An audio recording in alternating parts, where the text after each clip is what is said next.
Good morning guys, I've got the kettle on. I love my kettle, it's beautiful but it is very loud.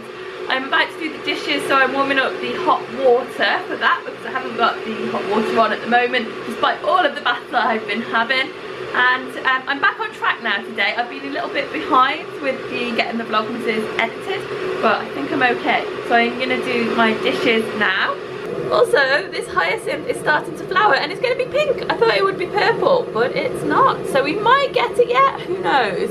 The other one is still doing its crazy thing. There's a bit of snow outside, but not as much as we have. You can see it's starting to melt. It hasn't snowed for a couple of days now. I'm just waiting for today's video to finish uploading before I head out so I can put the links and things on it. And I thought I would share with you this book that I bought.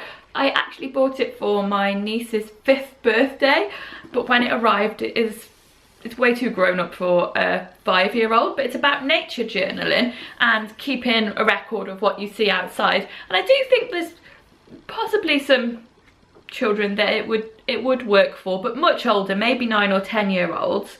I thought it was more pages a bit like this, so it tells you how to draw things and the different stages that poppies go through as they're developing, and there are lots of example pages like that in it.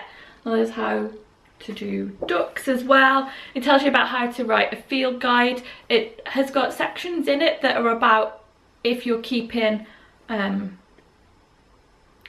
proper field diary. There's a method, I forget what it's called, for like abbreviations that you should use so someone else could pick it up.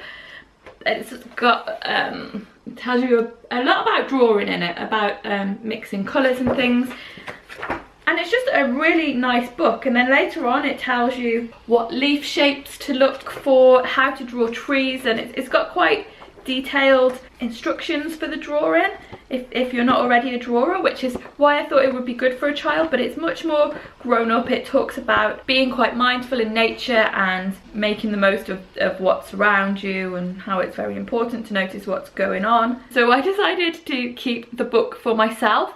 I was in two minds about sending it back. I was in two minds first of all whether to buy it, because I thought it might be a little bit too grown up for a 5-year-old, but I thought it might be something that she would grow into in the next year or so, because I bought some paints and a nice a book that you could use as a nature journal to go with it. But it wasn't appropriate, and it was £25, so it was kind of expensive, which is also a lot of money to decide to keep it. But I have decided that I'm going to, and it really is a beautiful book, just probably not for very young children, but I would really recommend it. I've enjoyed just flicking through it, and that's what I've been doing now while I'm waiting for this video to go up. This is the slippiest it's been today. I'm managing to walk on this section of the road where the tyres have been, but when the cars come, getting on the pavement is impossible. It's raining a little bit, but it's still so frozen. It's just like an ice rink all the way up. The roads are so slippy, it was so hard to get in. I decided to come to the library for the afternoon because I'm meeting Trevor for dinner, but I didn't want to walk back home, so I'm having a read of the magazines here. I've just met up with Trevor and we have arrived at the restaurant. We're eating pretty early, it's not even 5 o'clock yet.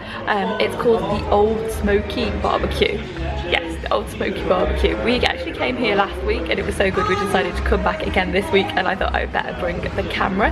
Today is Wednesday, so they've got like a bottomless ribs and wings on for £15, but I don't think I'm going to be able to manage that.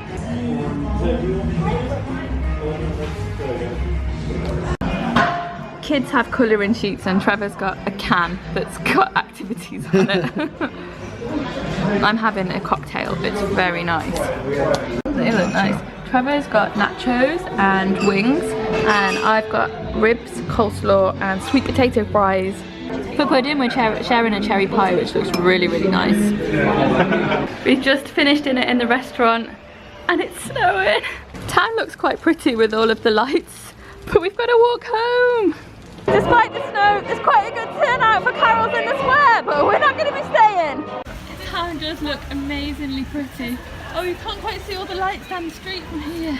So we just came into Waitrose to get some supplies for when we get back home. It turns out they've got like a Christmas tasting going on, so we're having port and Stilton and chocolate Yule log, and there's loads of people in here because it just started snowing really heavily.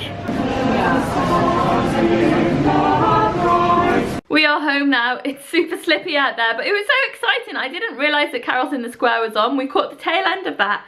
And then we went into Waitrose where we were just going to get some spiced rum because that cocktail that I had was really nice and we wanted to recreate it at home.